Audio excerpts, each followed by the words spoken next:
Hello dear students, I welcome you in the second part of the lecture based on Emma by Jane Austen. Jane Austen's Emma is a classic comedy of manners that illustrates the hazards of messing with others' relationship. It is the most intricate, stylish and elegant of Jane Austen's novels. The novel is about the formation, education and development of self-deluded, means self-deceived heroine, who is charming, elegant, kind, intelligent, but with several faults, and who finally comes to a state of true self-awareness. The novel Emma is about the heroine Emma's errors of judgment. She fails to understand the real nature of the people. Her misconception and misreading of the people created problem for her, and her progress from self-deception, self-delusion and vanity to perception and humility. Generally, a well-intentioned Emma suffers because of her hobby of matchmaking. The heroine Emma, she is not bad at heart. Her intention is right.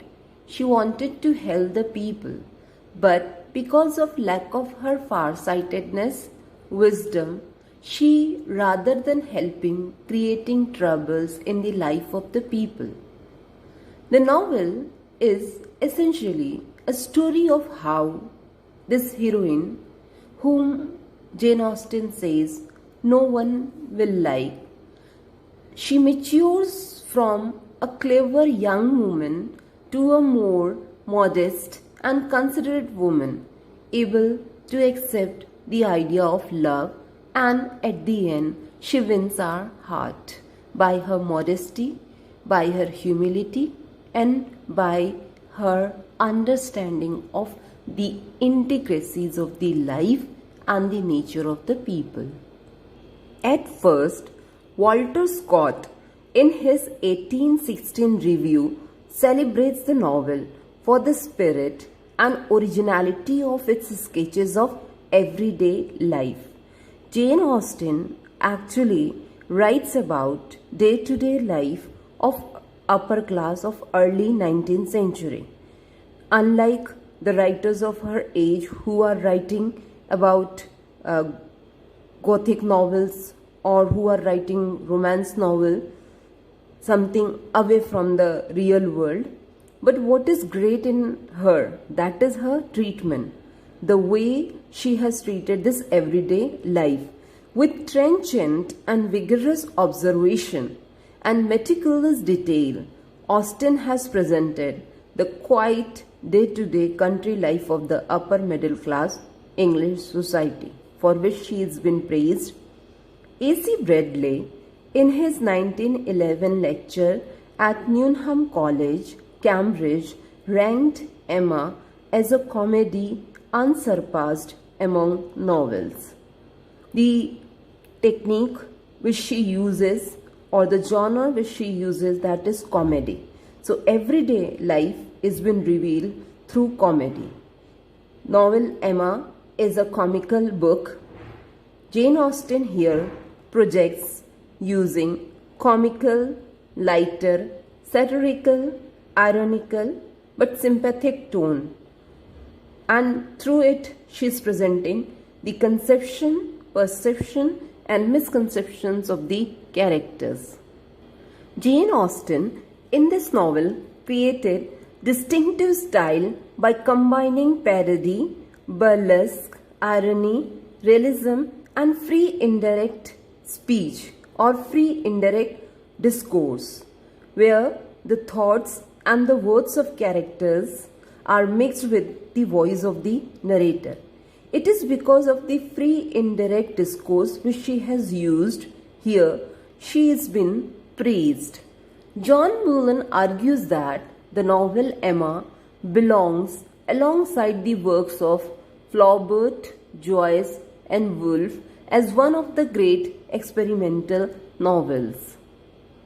The range or the world which Jane Austen portrays is very small, but she has created wonder in through this small world. Here is a chart that will help you to understand the 2-3 families which she has projected. The world of Emma is very small. It contains a group of people in Highbury, 16 miles from London. We have first this family, Woodhouses and Knightleys. In the Hartfield house lives Mr. Henry Woodhouse, who has 2 daughters, Isabella Emma. His wife is no more, died years back. Emma Woodhouse, she is the heroine of the novel. Her elder sister Isabella, she marries John Knightley. John Knightley and George Knightley, they are brothers. George Knightley is elder brother.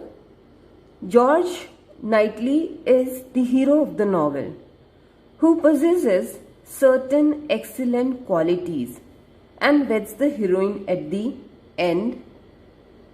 Now we have the other families, Westons and Churchills. Emma Woodhouse, she has been brought up by a governess. Her name is Anne Taylor. And when the novel begins, Anne Taylor marries Mr. Watson. And after her marriage, she became Mrs. Watson. Mr. Watson is a widower. He has a child, Frank Churchill, from his first wife, Miss Churchill. After the death of Miss Churchill, Frank Churchill is brought up by his aunt, Mrs. Churchill, and uncle, Mr. Churchill, and he adopted their title. Frank Churchill is the first child of Mr. Watson and his first wife of the Churchill family. After the death of his mother, he is brought up by uncle, Mr. Churchill, and his name was changed from Watson to Churchill. He entered into a secret engagement with Jane Fairfax and went to a great lengths to keep it hidden. It was Emma's shock to discover that Frank had never cared anything about her and had simply used her to blind others to his relationship with Jane. Mr. Watson lives near neighbor to the Woodhouses, and we have some more characters apart from Woodhouses, Knightleys, Westons and Churchill. They are Mr. Elton the Vicar, old Mrs. Bates and her middle-aged daughter Miss Bates, the illegitimate Harriet Smith, Robert Martin, a local farmer. There are some issues and subjects that the novel discusses, like education of the heroine, courtship, marriage and social status, snobbery, the confined nature of women's existence, economic oppression of women, miscommunication and misunderstanding, influence and interference, the blinding power of imagination, conduct, use of irony as a means of social judgment. Education. The underlying theme of this novel is the education of Emma, and the recurrent irony is that Emma, who must become a pupil, who should learn from Mr. George Knightley, insists on acting as a teacher. Her interference and the way she influences the life of the other people creates problem for herself and for others as well. In the first half of the book and more, Emma is blind and willfully conceited. But before the end, bitter experience has taught her to see herself and others as they are. She learns through bitter experience to look at life from a more mature point of view. The another important theme of the novel is courtship, marriage and social status. A close analysis of novel will show how courtship, marriage and social status are interlinked. Courtship ends in marriage and marriage is based on social status. Equal social status are the people who are trying to uplift, elevate their social status through marriages. Courtship combines power, wealth, luxury and ease. Some people, they want to marry because they want to have the wealth of other people. For example, Mr. Elton, he wants to marry Emma because he wants to have the fortune of Emma, to have easeful and trouble-free life like Jane Fairfax, who marries Frank Churchill. Marriage is a social issue that is governed by class consciousness and social status.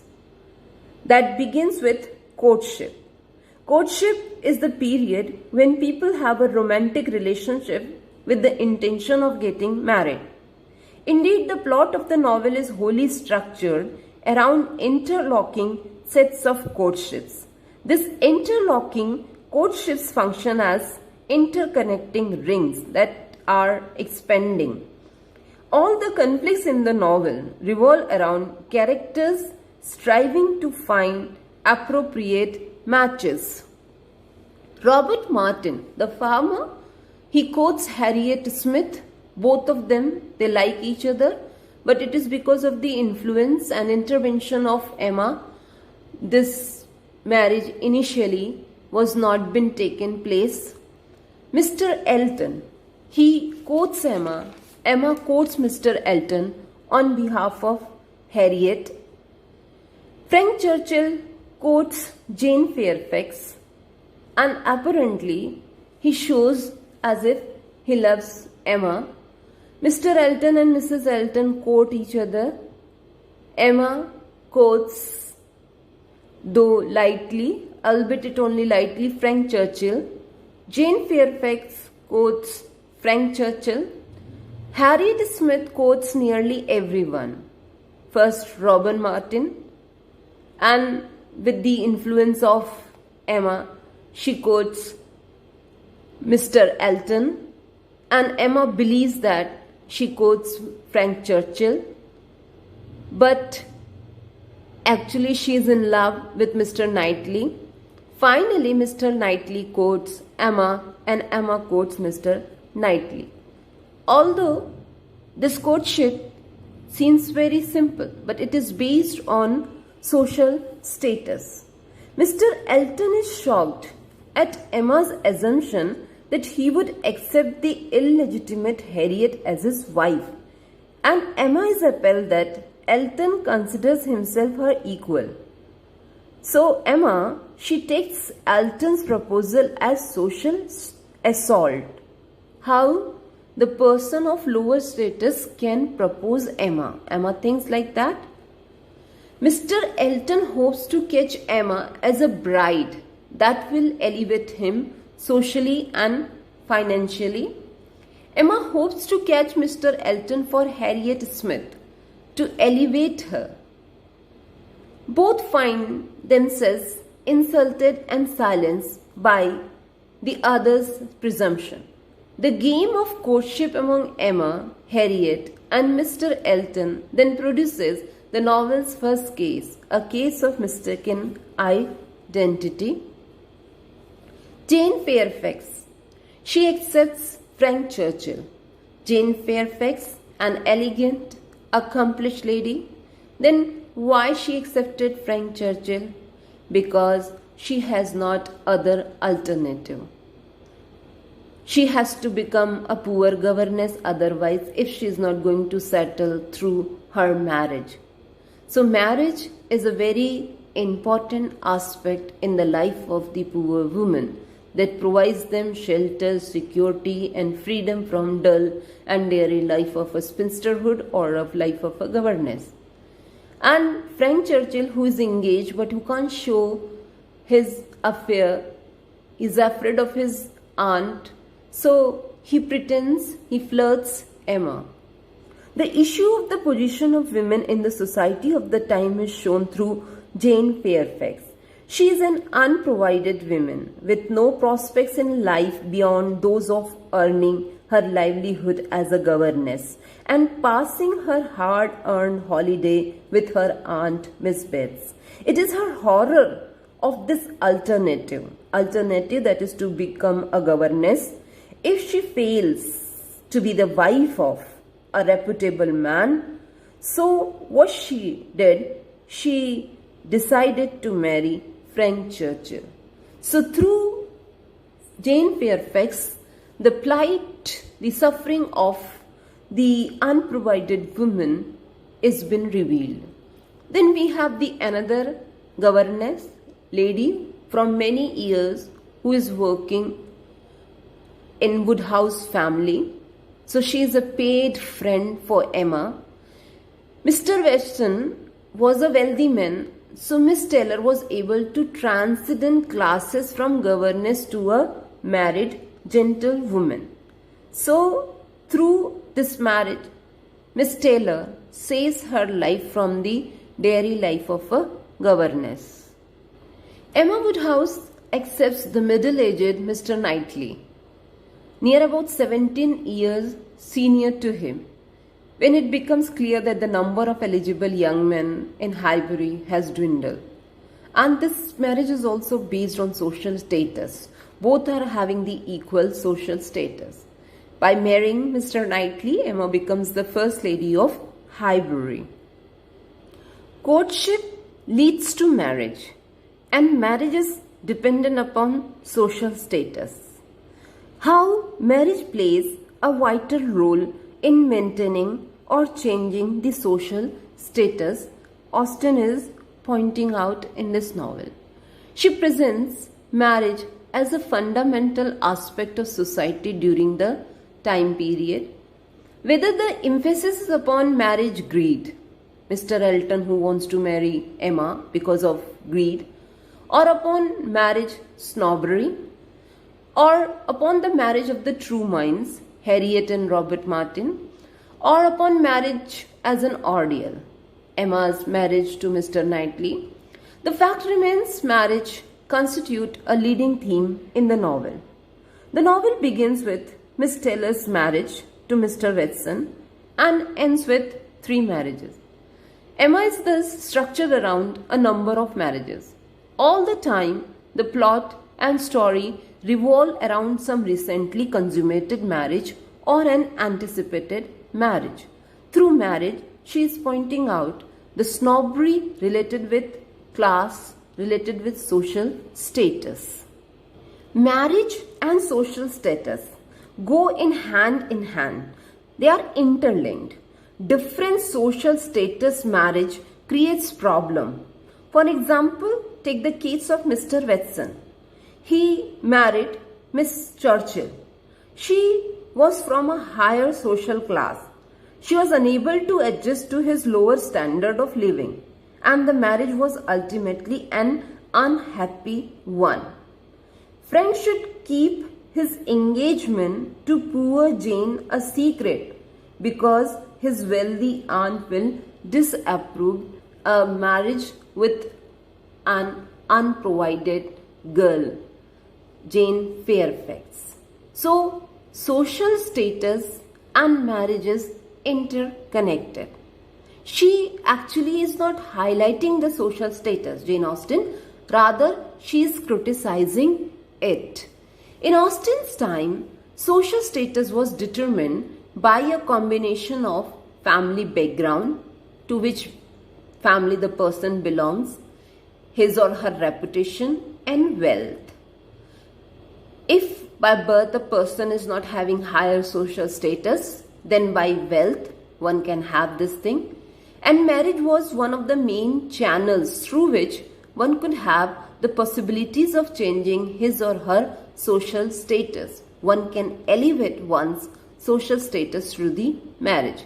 It could raise one's social status. This method of social advancement was especially crucial to women who were denied the possibility of improving their status through hard work or personal achievement. In the novel, Mr. Watson, he worked very hard and he earned wealth. He became a rich man. But this kind of opportunities are not available to women. They are not allowed to do any work. So how can they elevate, can raise their social status? It is through marriage. They can save their life as well as they can raise their social status. Class issues run through every plot line in Emma. Through Emma, Austen subtly satirizes her society's obsession with social distinctions. Because of this too much attachment to one's social class, social status, one becomes snob and starts ill-treating or misbehaving with the people of the lower strata. At the beginning of the novel, Austen's heroine is confident. She knows who the chosen and the best are in Highbury and who constitute the second set. Keeping with her social code, Emma discourages Harriet from pursuing a relationship with Robert Martin. As Emma explains, Robert is not a gentleman. He is therefore destined to become a completely gross, vulgar farmer. This is her presumption, this is her imagination, that he will become like this. A vulgar man, a vulgar farmer, totally inattentive to appearances and thinking of nothing but profit and loss. Emma is a very imaginative girl. She imagines high about the people, good or bad. She imagines that this is also one of her fault. She imagines definitely Harriet will be from a good family because the way she talks in such a proper way. And she imagines that this Mr. Robert Martin must behave in a very vulgar way in future, only talking about nothing but profit and loss. Austen is actually here a critique of this class issue or false attachment with social status and class consciousness. Because of this, the people fail to see the true worth of the people. Mr. Elton, who rejected Harriet. Why? Because a girl of low social status, and marries a conceited, snobbish, vain and talkative Augusta Hawkins. Emma also fails to make distinction between a gentle, respectful Martin and a shrewd Mr. Elton because of her attachment to social status or social consciousness. But by the end, Emma has learned her lesson. Emma has learned her lessons and she decides that it would be a great pleasure to know Robert Martin. The novel also focuses the problems of the women and also the confined and limited existence of women. Women as they live, think and act in the novel gives us a strong sense of the confined nature of a woman's existence in early 19th century rural England. Emma, as a young potential girl, has a great deal of intelligence. George Knightley is saying at one point of a time, she's so intelligent that she is able to answer the questions which her sister faces at the age of 17, and she is able to answer those questions at the age of 10. It means he is pointing out about her intelligence, her ability. So she has great deal of intelligence and energy. But what this lady is doing, what best use Emma can make of these is to attempt to make matches of people around, such as her friends and servants. She gets involved in matchmaking. But the question comes, why? Why such an intelligent girl is wasting her time in all these useless activities? Because she has nothing else to do, or the women are not allowed to do anything else going out of home or getting any exposure. Although Emma narratively introduced as happy, rich, satisfied, but this heroine suffers from intellectual solitude. She is not able to use her intellectual fervor because she is not getting any exposure, any outlet of her for her intellectual fervor. Despite being a member of the privileged class of the society, she does not have much alternatives in life to do something or to be involved in some activity. Women are generally thought to get involved in the activities with which they can make themselves an accomplished lady, so that they can procure a husband. She has richness, she has elegance, so she has not to work for that. The novel shows that maximum she can do is to pay social visits and charity visits, participating in the rituals of courtship, and accepting or rejecting proposals is perhaps the most active role that women are permitted to play in Emma's world. Economic oppression of women, it's not shown through Emma. The heroine is having the best blessings of the world. She has high social standing and financial independence, but it has been shown through other female characters like Miss Bates, Jane Fairfax, Harriet Smith, and Miss Taylor. Most of the women in the novel lack Emma's financial independence and as a result have much more limited options for their futures. Most occupations were thought to be inappropriate for women. Women could not support themselves economically, either to marry or to work as a governess or a school teacher are the limited options available to them. Miscommunication and misunderstanding. Sometimes people are not communicating, and that's why they are not able to understand what the other person wants to say or mean to say.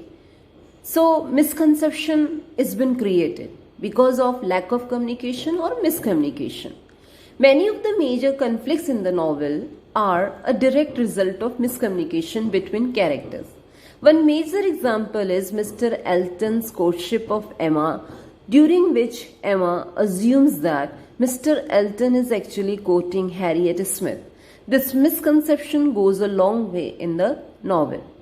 And then we have some games that were being played, like charade, riddle, played by Mr. Elton, and how Emma and Harriet misinterpreted this game.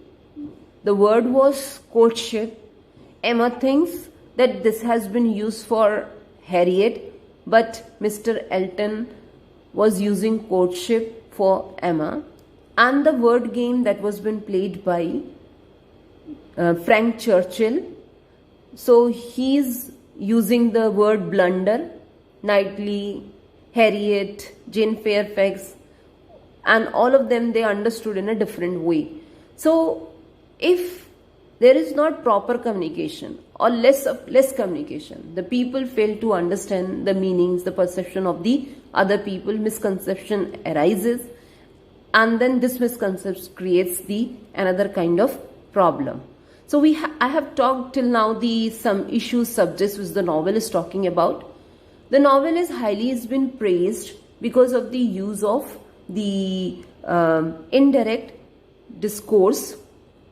Before Austen's, novelists chose between first-person narrative.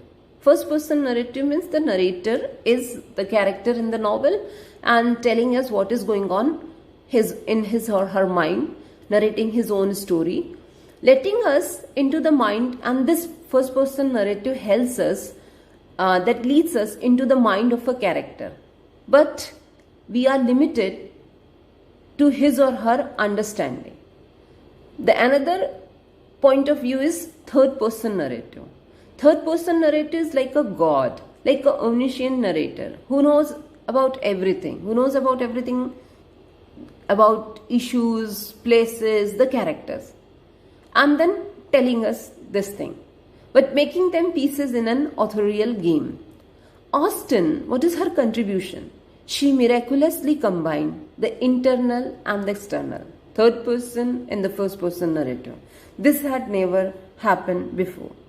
Austen's most important contribution to the tradition of novel is her innovative treatment of human consciousness through successfully employing free indirect discourse.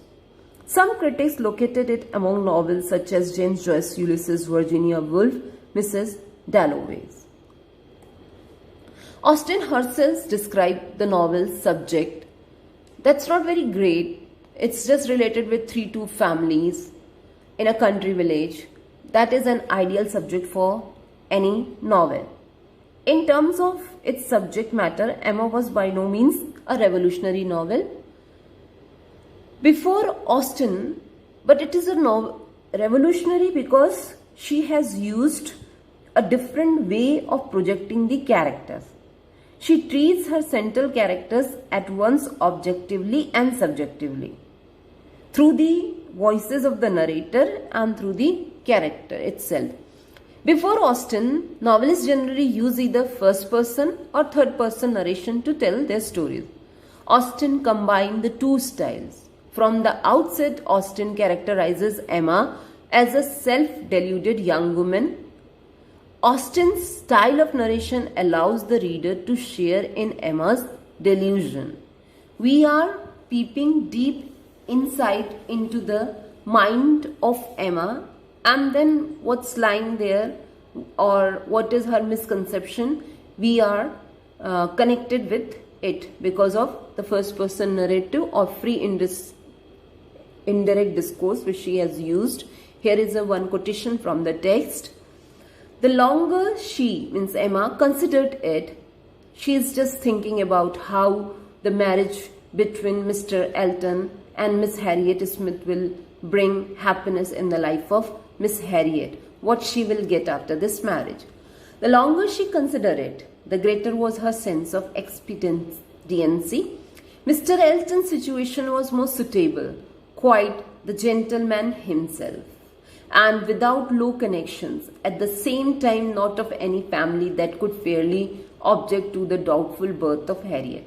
He had a comfortable home for her, and Emma imagined a very sufficient income, for though the vicarage of Highbury was not large, he was known to have some independent property, and she thought very highly of him as a good-humoured, well-meaning, respectable young man, without any deficiency of useful understanding and knowledge of the world.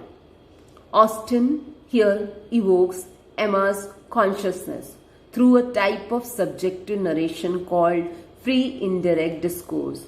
Its intended effect is to close the distance between the reader and the character, thereby helping the reader to see through the character's eyes. In this passage and throughout Emma, Austen passes between Emma's own thought processes and a more straightforward, traditionally third-person narrative voice. For example, she considered it, Emma imagined. Irony is Jane Austen's forte. She uses irony as a means of social judgment. Irony means a contrast between appearance and reality, between what a character thinks himself to be and what he really is, between what he believes and what the reader knows to be actually the case, between what a character says and what he really means to convey. So, the difference between appearance and reality, the contrast between appearance and reality creates irony. We have verbal irony, situational irony, structural irony, and Jane Austen is apt in using all kinds of irony. Irony here in Emma's claim with regard to the marriages of Miss Taylor. Emma's claim that she had made the match between Miss Taylor and Mr. Weston. She is been scolded for this by Mr. Knightley because it is not she has brought these two intellectual mature couple together. It just happened. It was just her a guess. There is a contrast between what Emma says and what actually is the case. Irony in the entire account of Emma's efforts to bring about a match between Harriet and Mr. Elton. The whole account of Emma's plans and endeavors regarding the contemplated Harriet Elton match is pervaded by comic irony. Emma is confident that she will be able to bring about a matrimonial alliance between her protégée Harriet and the Highbury vicar Mr. Elton. But this didn't happen because Mr. Elton can't dare or can never love to marry a girl of low social status like Harriet. Irony in Emma's assessment of Frank's character and her plans about a match between Harriet. She forms a high opinion about Frank's character and abilities. But later on, she came to know that this man is already been engaged. When Emma ultimately dismisses from her mind all thoughts about her own marriage to Frank, she begins to treat him as possible husband for Harriet. And all her effort failed into vain. Why? Because this man is already been engaged. Irony in Emma's belief about Harriet. Emma had been planning Harriet's marriage to Frank, and Emma had been under the impression that Harriet and Frank were becoming attached to each other. But for her surprise, she came to know that it's not Frank to whom Harriet is in love, but George Knightley, a person who can marry to no one else but to her. Then we have this game, charade and riddle. The word game used by Frank Churchill and the charade used by Mr. Elton. It is also example of irony, verbal irony, where that has been misinterpreted by the characters. She has used amply the verbal irony. Just I am here using one example, one quote by Miss Bates. This lady who is kind-hearted, she's good, but she's a great talker. So Austen says she was a great talker upon little matters. In this lecture, I have discussed some important subjects and structure of the novel. The novel Emma creates a deep impression on our mind. Emma, through a painful ordeal, learns from her mistakes.